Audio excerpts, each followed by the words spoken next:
الله الرحمن الرحيم ولو أن أهل الكتاب آمنوا واتقوا لكفرنا عنهم سيئاتهم ولأدخلناهم جنات النعيم ولو أنهم أقاموا التوراة والإنجيل وما أنزل إليهم من ربهم لأكلوا من فوقهم ومن تحت أرجلهم منهم أمة مقتصدة وكثير منهم ساء ما يعملون۔ ترجمہ: اور اگر اہل کتاب ایمان لے آتے اور تقوی اختیار کرتے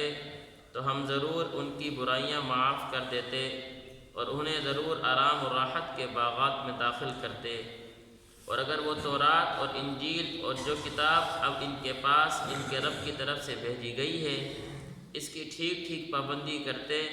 تو وہ اپنے اوپر اور اپنے پاؤں کے نیچے ہر طرف سے اللہ کا رزق کھاتے، اگرچہ ان میں ایک جماعت راہ راست پر چلنے والی بھی ہے، مگر ان میں سے بہت سے لوگ ایسے ہی ہیں کہ ان کے اعمال خراب ہیں۔ پچھلی آیت میں اللہ رب العزت نے یہودیوں سے ایک شکوہ کا ذکر کیا تھا کہ جس سے آپ علیہ السلام مدینہ ہجرت کر کے آئے تھے تو وہاں کے جو اہل کتاب تھے، یہودی، بنو قریظہ، بنو نذیر والے، یہ بڑے مالدار تھے، لیکن جب انہوں نے آپ علیہ السلام کی گستاخی کی، بے ادبی کی، تو اللہ نے ان پر رزق کی تنگی کر دی۔ تو انہوں نے اللہ رب العزت پر یہ الزام لگایا، دیکھو جی پہلے اللہ ہمیں خوب مال دیتا تھا، اب اللہ کے پاس مال ختم ہو گیا ہے، اللہ غریب ہو گیا ہے، اللہ نے اپنے ہاتھ باندھ لیے ہیں۔ تو اللہ نے اس کا جواب دیا تھا۔ اس آیت میں اللہ رب العزت اہل کتاب کو ایمان کی ترغیب دے رہے ہیں۔ فرمایا کہ یہ اہل کتاب اگر ایمان لے آتے ہیں اور جو احکامات، جو کتاب میں نے نازل کی ہے اس پر ایمان لے آتے ہیں تو اللہ ان کے پچھلے سارے گناہوں کو معاف کر دیں گے۔ وَلَأَدْخَلْنَاهُمْ جَنَّاتِ النَّعِيمِ، اور اللہ کہتے ہیں ہم ان کو جنت والی نعمت میں داخل کریں گے، باغات میں داخل کریں گے۔ وَلَوْ أَنَّ أَهْلَ الْكِتَابِ آمَنُوا وَاتَّقَوْا لَكَفَّرْنَا، اور اگر اہل کتاب ایمان لے آتے اور تقوی اختیار کرتے تو ہم ضرور ان کی برائیاں معاف کر دیتے۔ وَلَأَدْخَلْنَاهُمْ جَنَّاتِ النَّعِيمِ، اور ہم انہیں ضرور آرام و راحت کے باغات میں داخل کرتے۔ وَلَوْ أَنَّهُمْ أَقَامُوا التَّوْرَاةَ وَالْإِنْجِيلَ، اور اگر وہ تورات اور انجیل